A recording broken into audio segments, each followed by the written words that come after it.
The sound of the rain tapping against the window echoed through the silence that had settled between us. Jessica sat across from me, her eyes downcast, her fingers fidgeting with the hem of her blouse. The tension in the air was palpable, a thick fog that threatened to suffocate us both. "Jess, we need to talk about this," I said, my voice strained. "We can't keep going on like this." She looked up at me, her eyes glistening with unshed tears. "I know. Matt, I'm sorry. I never meant for things to get so out of hand." I sighed, running a hand through my hair. "What happened to us, Jess? We used to be so happy, so in love. Now it feels like we're constantly walking on eggshells around each other." She shook her head, a sad smile playing on her lips. "I wish I had the answer, Matt. Things just changed. We both changed." We fell into another uncomfortable silence, the weight of our problems pressing down on us like a heavy blanket. It was then that I made the suggestion that would set in motion a chain of events that would change our lives forever. "Maybe we should try couples therapy."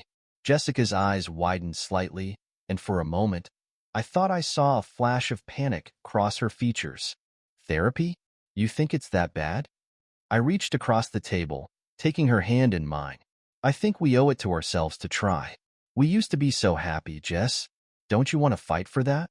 She nodded slowly, her fingers tightening around mine. "Okay, if you think it'll help, I'm willing to try." And so began our journey into the world of couples therapy. At first, the sessions seemed to be going well.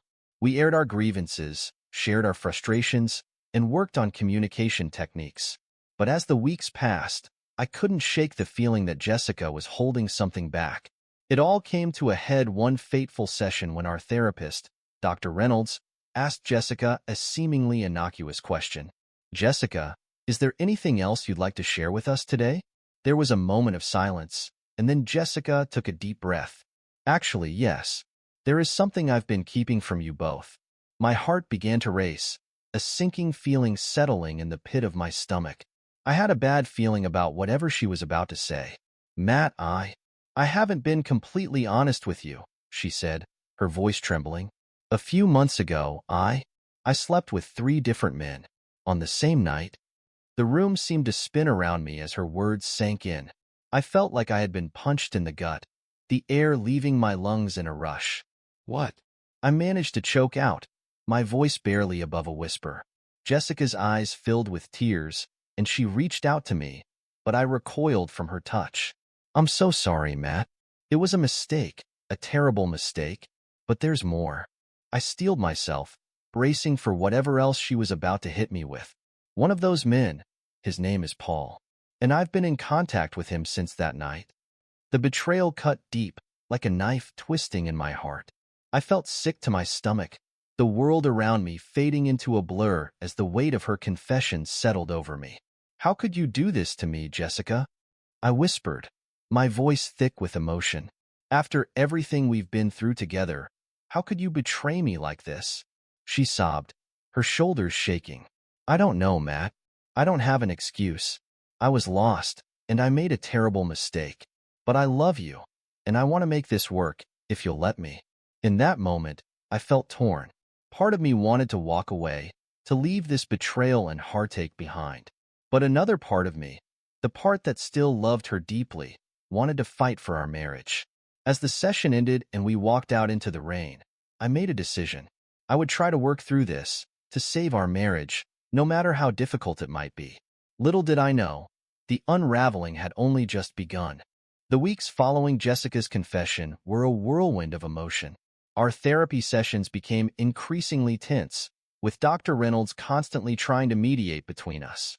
Jessica would apologize profusely, tears streaming down her face, while I sat stone-faced, my heart hardened by her betrayal. "I'm so sorry, Matt," she would sob. "Please, you have to believe me. It was a mistake, a terrible mistake that I'll regret for the rest of my life." I would nod numbly, the words washing over me like a gentle rain, but doing nothing to quell the storm raging within me. One evening, after a particularly heated session, I stormed out of Dr. Reynolds' office, my fists clenched at my sides. The anger and hurt coursing through my veins was like a fire, consuming me from the inside out. "Matt, wait." Jessica called after me, but I kept walking, my strides long and purposeful. I needed to get away, to clear my head. Before I knew it, my feet had carried me to a dimly lit bar a few blocks away. I slipped inside, the smoky air and the dull roar of conversation enveloping me like a warm embrace. I made my way to the bar, signaling the bartender for a drink. As I waited, I felt a tap on my shoulder. Turning, I came face to face with two women, both of them strikingly beautiful. "You look like you could use some company," the taller one said, her voice like honey. "I'm Lily, and this is Kelly." I eyed them warily, but there was something in their smiles that disarmed me, that promised a temporary escape from the pain I was feeling. "Matthew," I said, nodding in greeting. We struck up a conversation, and before long, I found myself pouring my heart out to these two strangers. They listened intently, their eyes filled with understanding and sympathy. "That's just awful," Kelly said, placing a comforting hand on my arm. "No one deserves to be betrayed like that." "You're too good for her, Matthew," Lily chimed in. "A strong, handsome man like you deserves so much better." Their words were like a balm to my wounded soul, and as the drinks flowed, I found myself growing increasingly drawn to them. "Why don't we get out of here?" Lily suggested, her voice low and sultry. Against my better judgment, I agreed, and the three of us made our way back to my house. As we stepped inside, I was met with the sight of Jessica sitting on the couch, her eyes red and puffy from crying. "Matt, thank God you're home," she said, rising to her feet. "I was so worried about you." That's when she noticed Lily and Kelly standing beside me, their arms linked through mine. "What's going on?" she asked, her brow furrowing in confusion. "What's going on?" I echoed, my voice dripping with venom. "You really have the nerve to ask me that after what you did?" Jessica's eyes widened as realization dawned on her. "Matt, please, don't do this." But it was too late. The anger and hurt had taken hold, and I was determined to make her pay for her actions. "You wanted to sleep around, Jess?" I sneered. "Well, now it's my turn." With that, I grabbed Lily and Kelly by the hands and led them towards the bedroom, leaving Jessica standing there, stunned and devastated. The next morning, I awoke to the sound of Jessica's sobs. She was sitting on the edge of the bed, her head in her hands. "How could you do this to me, Matt?" she cried. "After everything, how could you hurt me like this?" I sat up, feeling oddly detached from the situation. "You brought this on yourself, Jess. You betrayed me, and now you're paying the price." Her eyes hardened, and she rose to her feet, her shoulders squared. "Fine, if that's how you want to play it, then I want a divorce. And I want everything, the house, the cars, the assets, all of it." I couldn't help but laugh, a bitter, humorless chuckle. "You really think I'm going to let you walk away with everything after what you've done?" Jessica's nostrils flared, and she took a step towards me, her finger pointed accusingly. "You don't have a choice, Matt. You're a lawyer. You know the laws. I'm entitled to half of everything we own." But I wasn't about to let her win that easily. I was a lawyer, yes, but I was also a master at bending the rules to my advantage. "We'll see about that," I said, a plan already forming in my mind. Over the next few days, I worked tirelessly, consulting with my colleagues and studying the finer points of family law.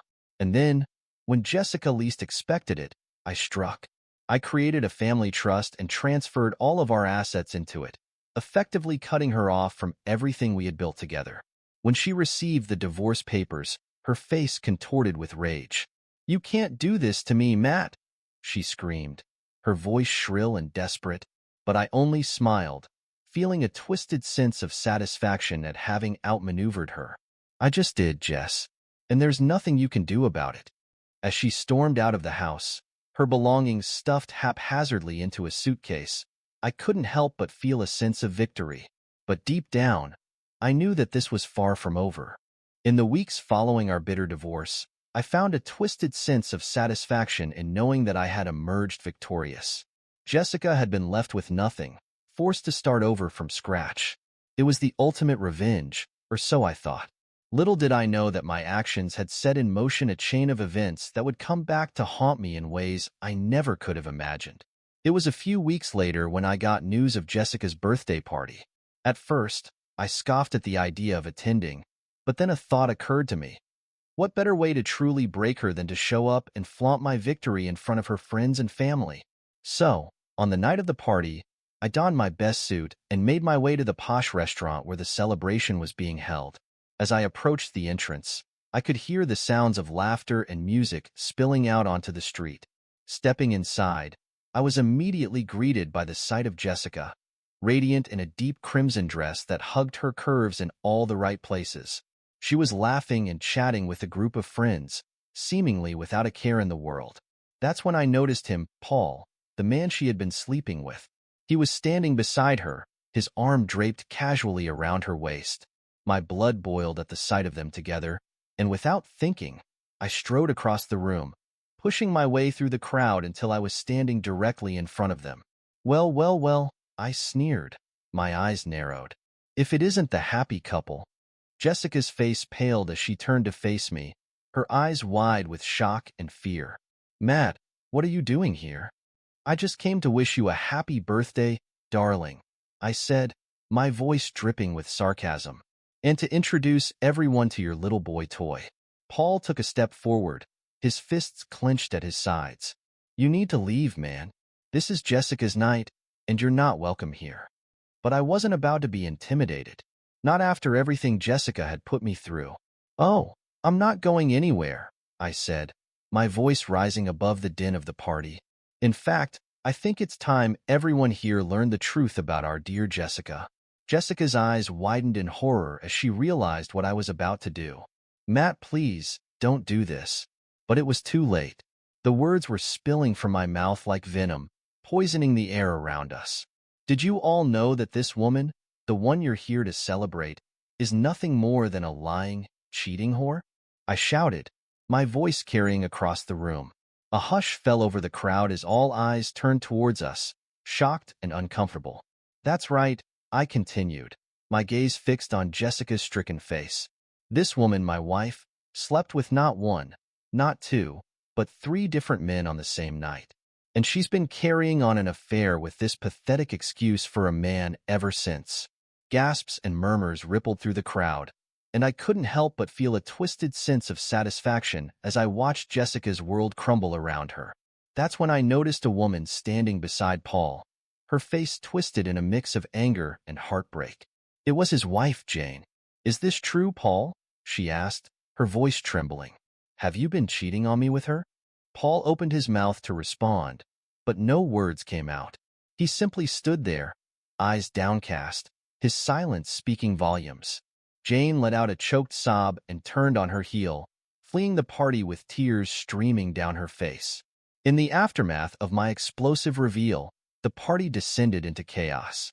Guests began to leave in droves, their faces etched with disgust and disappointment. Even Jessica's closest friends couldn't bring themselves to look at her. As for Paul, he simply stood there, shell-shocked, watching as his life unraveled before his very eyes. And me? I felt a strange sense of catharsis wash over me. I had finally gotten my revenge, and it was more satisfying than I could have ever imagined. But as I made my way out of the party, the weight of my actions began to settle over me like a heavy shroud. I had crossed a line, and there was no going back. In the days and weeks that followed, I tried to move on with my life, to put the past behind me. I even met someone new, a woman named Sarah who seemed to understand the pain I had been through. But no matter how hard I tried, the scars of my betrayal and manipulation remained, like a constant reminder of the person I had become. I had won the battle, but at what cost? In my quest for revenge, I had lost a part of myself, a part that I feared I might never get back. And so, as I lay awake at night, Sarah's soft breathing beside me, I couldn't help but wonder, was it all worth it in the end? This is where our story comes to an end. Share your thoughts in the comments section. Thanks for your precious time. If you enjoyed this story, then please make sure you subscribe to this channel. That would help me a lot. Click on the video you see on the screen, and I will see you there.